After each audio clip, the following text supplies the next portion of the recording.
Hello, good afternoon. How are you? My name is Dr. Chudi Ufundu of Snowspirations Global Health Solutions. Thank you and welcome to my clinic this weekend. Today we're going to talk about unexplained infertility. Unexplained infertility. So understanding and appropriate management of unexplained infertility. So please, when you join, I need you to do me a simple favor by introducing yourself and telling me your location. So your name, and if you're one of the medical students joining from our mentor group, please introduce yourself properly. Let me know where you're located. I'm located in Tampa, Florida in US, and I'm going to spend a few minutes to help you to understand the concept of unexplained infertility and what you can do to overcome unexplained infertility. So I'm going to give a few minutes for you to introduce yourself. And once we have a good number, I'm going to start. If today's the first day attending my clinic in YouTube, I truly appreciate you. Please remember to subscribe. All you need to do is to click on that subscription button and you will automatically be part of the community. Also set your notifications. My teachings in YouTube are on Tuesdays and Saturdays. Tuesdays, 6:30 p.m. Eastern Time US, 11:30 p.m. Nigerian time. Now, on weekends, we normally come a little bit late. So weekends are about this time, 3:30 p.m. Eastern Time US, which should be your 8:30 p.m. Nigerian. So thank you and welcome. Please type in a comment. Make sure you introduce yourself properly. I want to identify you properly, especially if you're a medical student and if you're one of my mentees. I need to make sure you're properly identified. So we're talking about unexplained infertility, and we're going to learn a lot. At the end of today's presentation, you can learn how to overcome unexplained infertility and still achieve your biggest dream of becoming a mother or a father. And I'm going to start. So when we talk about unexplained infertility, I want you to follow the concepts line by line. Number one, unexplained infertility. So let's take it one step at a time. So when you have unexplained infertility, it simply means that the fertility assessment, fertility testing hasn't really found the exact cause of infertility. So in the real sense, a couple having infertility of unknown origin or unexplained infertility, we've checked the man completely, we've checked the woman completely, and we cannot pinpoint where the problem is coming from. This is a diagnosis of exclusion. So you won't be classified as having unexplained infertility if we already know you have ovulatory problems, if we already know you have post-sperm analysis, if we already know your tubes are blocked, because it's known. So it's unknown. Now, infertility is defined as the inability to succeed in becoming pregnant, despite the fact you are regularly making love with your partner, depending on your age. If you are 35 years and above, and you make love with your partner regularly without any contraceptives, after 6 months, if you don't become pregnant, you're classified as having infertility. Now, that infertility can be primary infertility if you have never been pregnant in your life, or secondary infertility if you were previously pregnant but currently unable to become pregnant. So we need to understand the concept. So majority of women that will experience unexplained infertility will follow a stepwise management, stepwise approach. So once we confirm you have unexplained infertility, the first line of management is to give you fertility drugs. So there are so many types of fertility drugs they are going to give you. The bottom line for all fertility drugs is to help you to ovulate, because without ovulation, you can't become pregnant. So if we identify unexplained infertility, by the time we've done all our assessment, female assessment, male assessment, still you are not able to achieve pregnancy, we can start you off on fertility drugs with the aim of inducing ovulation, because once we achieve ovulation and we have availability of good sperm, you can become pregnant. Now, lifestyle modification is also very important when it comes to unexplained infertility. Then once we are done with giving you drugs, and if it still persists, And if you modify your lifestyle, for example, if your BMI is higher than 30, if your BMI is higher than 25, you are classified as overweight. If it's in the 30s, you have obesity. If it's below 18.5, you have underweight. If we correct your BMI and we correct your lifestyle, that means you're doing everything perfectly okay. But still pregnancy is not happening. We're going to step up. The next step up from fertility drugs is IUI, intrauterine insemination. Now we are going to do intrauterine insemination from two prongs. We can use your natural ovulation if you're ovulating and we confirm you're ovulating. Then we can target when you are ovulating and introduce the sperm directly into the womb.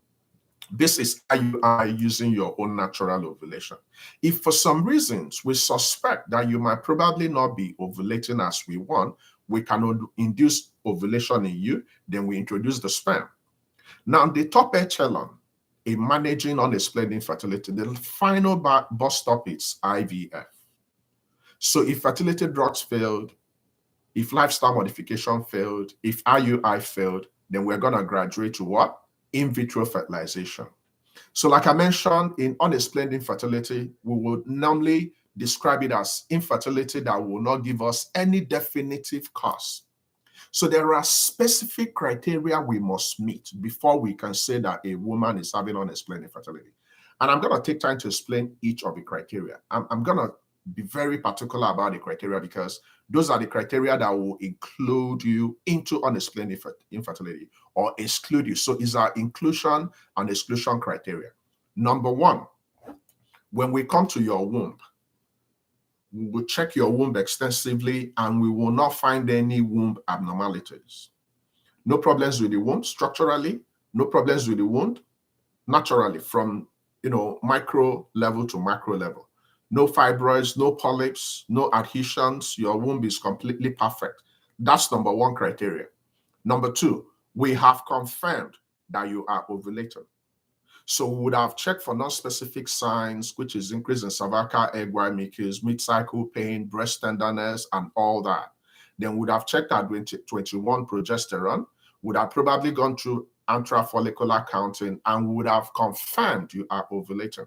So if your womb is okay, you are ovulating. If we confirm your tubes are open, so we have to run bilateral hysterosalpingogram to check your tubes. So if your tubes are open, if we confirm you have eggs, so if we run our ovarian reserve test, which we can run with anti-Mullerian hormone, and we confirm that you have good ovarian reserve, if you produce the gonadotropins, so that's your FSH and your LH, follicular stimulating hormone and luteinizing hormone. So these are all criteria that will tell us that everything seems to be running okay. Your womb is okay, you're ovulating, your tubes are open, you have good ovarian reserve, you have your gonadotropins, which is FSH, and LH, which plays critical role in your ability to become pregnant. Then we go to your partner. We run your partner's SFA, seminal fluid analysis, the count is good, the motility is okay, the morphology is okay, but you guys are not becoming pregnant. So these 6 criteria must be met. Once we've checked up these 6 criteria and we confirm that they are all okay, but you're not becoming pregnant, then we go into action. So people that are diagnosed with unexplained infertility must have been trusting to get pregnant for at least 1 year if you're below 35, or 6 months if you're above 35. Now, what are the likely causes of unexplained infertility? Here's the deal. You need to be careful because if we know the cause, then it's already not unexplained. It's already explained. So sometimes it comes from misdiagnosis or poor diagnosis. So you need to be in a center that has the cutting-edge facilities to run through all the available fertility assessment before they can show up and say, oh, this is the reason why you're not being able to become pregnant. So the causes of unexplained infertility, once we know them, is no longer unexplained. So unexplained infertility pretty much has no cause, or its cause doesn't exist, or we haven't really measured or how to pinpoint what it could be. So an undiagnosed underlying condition, which we have to diagnose, will not give us a likely either. No one is completely sure why the condition is persistent. So if we have checked you, we've checked your partner, you guys are making love every other day, and you're still not becoming pregnant, you fall into this category. Thankfully, researchers are always studying to learn to see what we can do differently. For example, There are some disease conditions you can have which might not have a direct relationship to your reproductive system, but they can lead to infertility. Things like celiac disease, a gluten allergy, diabetes, and thyroid conditions. Some forms of diabetes can affect your ability to become pregnant. Some forms of thyroid conditions can affect your ability to become pregnant. So it's a totality of it. But there are some known factors that can contribute to unexplained infertility if it's not properly diagnosed. Number one is endometriosis. In endometriosis, what's endometriosis? For some strange reasons, the cells that should ordinarily be limited to the cover of your womb, which is called the endometrium, it's seen elsewhere. So even a mild form of endometriosis can affect your ability to become pregnant. So we have noticed that women that have poorly diagnosed or undiagnosed endometriosis can actually have some parts of their infertility unexplained. Cervical mucus. The essence of your cervical mucus is to release the protein that will nurture the sperm so the sperm can get into the womb. Some women might have hostile cervix. Some women might have very anti-sperm cover of their cervix, and they will not produce those protein, or the cervix might be too thick. Sorry, the cervical mucus might be too thick, and it will not allow the sperm to come in. So any of these conditions can predispose to unexplained infertility. Definitely your air quality. Unfortunately, there is no one universal test we can use to check your air quality, but we can check the quantity. We can use anti-Mullerian hormone to check the quantity. We can do intrafollicular tracking to check the quantity. Unfortunately, we can't check the quality, but we know that as you're getting older, the quality of your eggs will be gradually depleting until you get to 35 and 37. Then you will notice a sharp decline. So we can measure the quantity of eggs you might likely have, but we cannot measure the quality. Now we can run some blood tests. We can check day 21 progesterone. We can check your FSH. We can check your estrogen level to determine if your fertility is good. Unfortunately, they will not solve the problem of quality. Now, we also check the partner's sperm. Some men might not go to the good lab, and you might have problems with motility. There are 3 parameters we need to check in male infertility: sperm count, morphology, and motility. Of the 3 parameters, the most important one is motility. Once you have the sperm, no matter how tiny they are, but they can swing, possibility of pregnancy is very high. You can have billions of sperm. If they have poor motility, they won't go beyond the cervix. So these are the factors you should be conversant with if you are talking about unexplained infertility. So these are the factors that will likely affect your ability to become pregnant. So some women can also have uterine lining problems. So remember, the cover of your womb is called the endometrium. For pregnancy to happen appropriately, the fertilized egg, which at that stage is called the embryo, must stick together to start the process of developing the pregnancy. Pregnancy starts in the tube, but continues in the womb. Fertilization happens in the ampulla, in the tube. Then after fertilization, they will travel and start developing in the womb to the process of implantation. Some women might have thin endometrium. Some women might have thick endometrium. Remember the 2 hormones that play a role in the thickness of the endometrium: estrogen and progesterone, especially progesterone. Progesterone is the pregnancy maintaining hormone. So if you have little defect, which is a defect that will affect the ability for the egg to implant, your egg is not going to implant. So becoming pregnant will be very difficult. Now, some women might be having unexplained infertility because they are timing their lovemaking. We don't time lovemaking in our group. We just encourage you to make love every other day. The reason is because you might not have regular cycle. You might not be ovulating regularly. It might be all over the place. So if you keep timing it, you keep missing your opportunity. So we don't encourage time lovemaking in our group. We make love round the clock every 48 hours. That means every 2 days. So if you make love today, you can break tomorrow. Monday, you continue. So these are the known factors we have noticed that contribute to unexplained infertility. So if we check all the boxes, we check the man good, we check the woman good, and we did not arrive at a particular cause, then we're going to activate the stepwise management. Remember the first step, we can give you fertility drugs. Simple things like Clomid or letrozole. Then we can work on your lifestyle modification. So you can start working out, avoid stress, avoid alcohol, don't smoke, exercise, sleep. Then we can see how it can affect your ability to become pregnant. If the fertility drugs fails, your lifestyle modification is not helping, then we're going to activate IUI, intrauterine insemination, artificial insemination. We can use your natural cycle for that, or we can induce you, then we go for IUI. And ultimately, we can go for IVF. There are different types of IVF. The top echelon is ITSKI, intracytoplasmic sperm injection. So when we do all this, the overall aim is to break the backbone of infertility and still achieve pregnancy. So that's my presentation. And I'm happy I can see COO Engineer Kenneth is in the clinic. Then I can see Stella Dan. Stella Dan is a medical student from Uni Uyo, one of my medical students in my mentor group. Thank you so much for coming. So at this stage, I'm going to open the clinic and I'll give you an opportunity to interact with me. So if you have any questions, please ask. We have 5 minutes for questions. Any questions related to Unexplained Infertility, feel free and ask, especially Stella. Stella, I don't know your level. If you wouldn't mind, please tell me your level. Are you up to the clinical level? If you're up to clinical level, then whatever we are discussing today should be very important in your OBGYN posting. So use this opportunity to ask all the questions you need to ask. Engineer Kenneth, thank you so much for coming. Please feel free to ask all your questions. We have about 5 minutes. All questions are welcome. Even if it's not related to this topic, I will provide you feedbacks. Immediately after this clinic, I'm going to repeat this same clinic in our Facebook. So if you're not in our Facebook, please make sure you properly trail me in Facebook and follow up with this particular discussion. There are so many people in this category. There are so many couples that are having problems today because we have not identified what the problem is. You belong to Unexplained Infertility, and we have to break the backbone of infertility and get you pregnant. Okay? So please feel free and ask your questions. All questions are welcome. Stella, I'm anticipating and I'm expecting you to ask me at least 3 questions.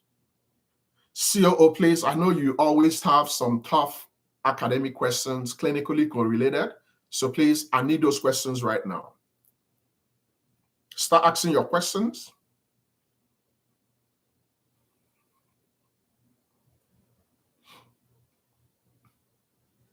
Okay? No questions?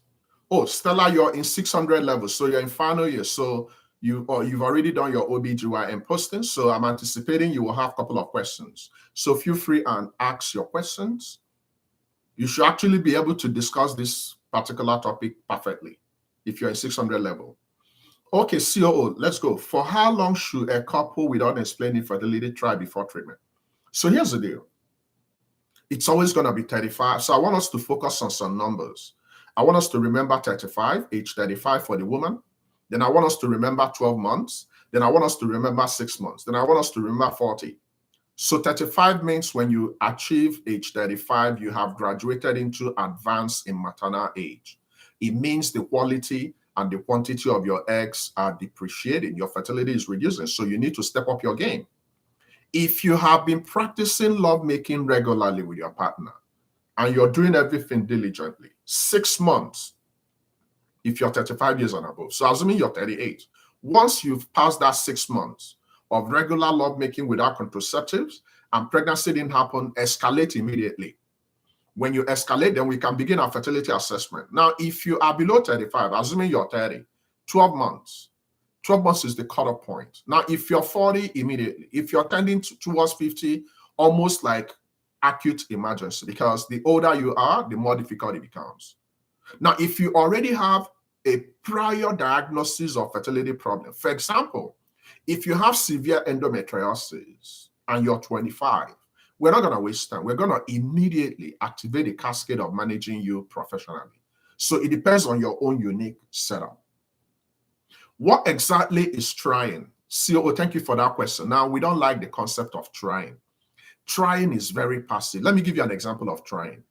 So trying is a woman that will wake up and she found herself in September and she knows fully well it's 30 days in September and she will go and live in church. She'll be praying every day and she will target one particular day in September to make love and Holy Spirit will come down and get her pregnant. That's part of trying. Trying is passive. We don't try, we believe. So how can you believe? You pray to God every day, then you make love with your partner every other day. That's an active process. You have to be intentional if you really want to become pregnant. So we don't try in our group. Trying will make you so lazy. Trying will make you entitled. Trying will make you feel like you have all the time in the world. So we don't believe in trying. We believe in trusting God and doing the right things because we are already mothers. Every girl is a mother until proven otherwise. Even if you don't have the ability to achieve pregnancy by yourself, Becoming a mother is a choice you make. Not all women will become pregnant, but any woman out there that want to be a mother can be a mother. Okay? I love that question. Safi Gebe, how can one register for consultation with me to discuss trying? Remember, my sister, we don't use trying in our group. Now, you have to be resident in Nigeria. So this group is tailored for people that are resident in Nigeria. So if you live in Nigeria, you can get a consulting package for 1 week, for 1 month, for 3 months, for 6 months. If you're already pregnant, you can get an ANC package. If you're not resident in Nigeria, then you wait for the last Sunday of every month for our masterclass. Our masterclass is open to everybody. The masterclass for September is going to be on multiple pregnancy. Chibuzo Obo, good evening, Doc. Please, your question is not related to this topic. It's okay. You've been placed on different medications for hyperprolactinemia. So here's the deal. Prolactin is a very important hormone that plays a role in the milk let down reflex that will lead you to breastfeed your baby. Unfortunately, when you are not pregnant, we don't want your prolactin level to be high. When your prolactin level is high, it will affect the proper functioning of your fertility hormones and ultimately will make you not ovulate. Thankfully, there are some drugs we can give you to curtail, to reduce the high level of prolactin in your body. Once we're able to reduce the high level of prolactin in your body, you can ovulate and you can still have ability to become pregnant. So that's what you need to do. You need to follow up with a fertility specialist, okay? Stella, now what's the approach management of unexplained infertility? Like if you started from the beginning, it's a stepwise process. Number one, we have to have proper diagnosis. So we would have checked you, would have checked your partner, would have confirmed that both of you are good. Once we confirm that, they will start you with fertility drugs. So we can start you without fertility drugs within some weeks. If it's not working, then we'll also advise you to start modifying your lifestyle. So exercise, eat good food, avoid stress, drink only water, don't drink alcohol, don't smoke, sleep. Then if your BMI is low, below 18.5, you correct that. If it's higher, you correct that. Then if fertility is still the same, then we step up our game. We go for IUI, intrauterine insemination. When we are going for IUI, we can use your natural ovulation cycle if everything is good. If not, we can induce you. Then when IUI fails, we ultimately go to IVF. So it's a stepwise process. Okay? Your gynecologist, prolactin is increasing instead of decreasing. So there are a couple of other things that can actually lead to that. So there are certain other diagnoses, other conditions that will still lead to high prolactin despite the fact you're taking some drugs. So we need to think outside the box. Some women might have prolactinoma, which is a tumor in a special center in the brain, which might be leading to increase in producing prolactin. So you need to go for further invasive assessment. Okay? Tonya Olayiwa, you do have cramping after ovulation. Now, what you might have might be related to what we call PMS. Some women are definitely going to have mid-cycle pain during ovulation. That's part of the presentation. Depending on the side of the ovaries you're going to ovulate, you notice some little cramping from the left or the right. That's okay. Some women can spot. Some women can notice increase in their libido. Some women can notice breast tenderness. Some women can also notice moodiness and increase in other senses in the body when they are ovulating. Now, if you notice that whatever you're feeling now is cyclical, so that means before you ovulate, it will show up, or before you bleed, it will show up. It's most likely part of what we call PMS, premenstrual syndrome. Your Tonya, please, do you have, okay, I've already answered that. Safi, you live in US, then wait for the last Sunday of September to attend our masterclass. If you live in Nigeria, you have a huge advantage. You can get a consulting package. If you don't live in Nigeria, then you wait to attend the masterclass. Okay, do we have any other question? A couple of people joined. I have 8 people, then I only have 2 with thumbs up, but I'm suspecting some medical students joined. So Stella, are you the only medical student in the clinic today? Please keep asking your questions. I think we still have about a few more minutes before we go. Keep asking your questions if you have any. This is a very important topic. Knowledge is key. So Chibuzo, how can you get the consultation package? So if you're in our Facebook group, if you have to remember the criteria for consultation. You have to be resident in Nigeria. If you're living in America, you're not qualified. If you're living in Europe, you're not qualified. If you're living in Canada, you're not qualified. But you're qualified for the masterclass. Masterclass is just a day event we normally host every last Sunday of the month. But if you live in Nigeria, you can come in for 1 week. We can talk for 1 week. We can talk for 1 month. We can talk for 3 months. We can talk for 6 months. And I'm just keeping it real. There is no way you will be with me for that long and you will not become pregnant. That's a fact. Because you're going to crush whatever infertility problems you're going to have. But you have to come with an open mind. And you have to be careful. This is September. If you blink, if you don't really take actions, before you know it, 2023 is going to go and you will still be the same. There is no infertility that God is not going to help us to crumble. But you need to know your own unique situation. So you do what you need to do, tailor-made for you to become pregnant. Okay? How can you increase your progesterone? Now, the only way you can improve your natural hormones is to modify your lifestyle. Beyond that, you have to go for hormone replacement therapy. So if we notice that your progesterone is reduced, then we can give you progesterone drugs. We can give you suppository. We can give you oral. We can give you any which way we prefer that will help you. So it's not anything you can do by yourself. And you can't go over the counter and start buying progesterone by yourself. No, you go to a fertility specialist because we have to first of all confirm the type of hormonal imbalance you have. So if your progesterone level is low, the little support you will need for implantation to continue will not be there. So possibility that pregnancy will not happen is very high, or you will likely have miscarriages. This is why, if you notice, if you have been having recurrent miscarriages, or if you had miscarriage, we will normally give you progesterone because progesterone is pregnancy maintaining hormone. Majority of the reason why your tubes are going to be blocked is due to PID. And PID are mainly caused because of two bacterial infection, which you can pick from sex, chlamydia and gonorrhea.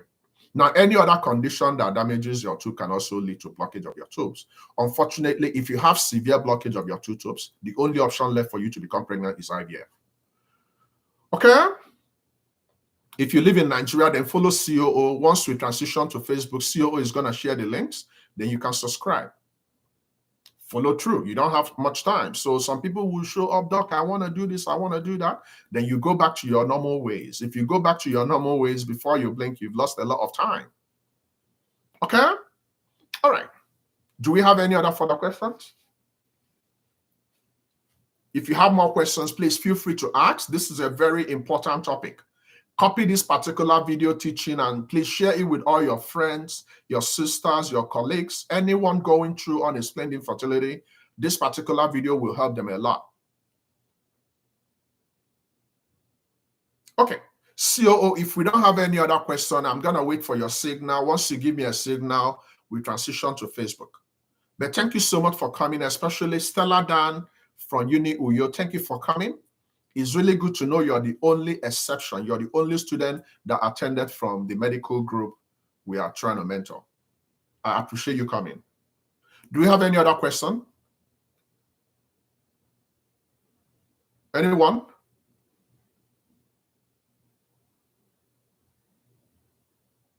Okay. COO, please give me a signal so I can go.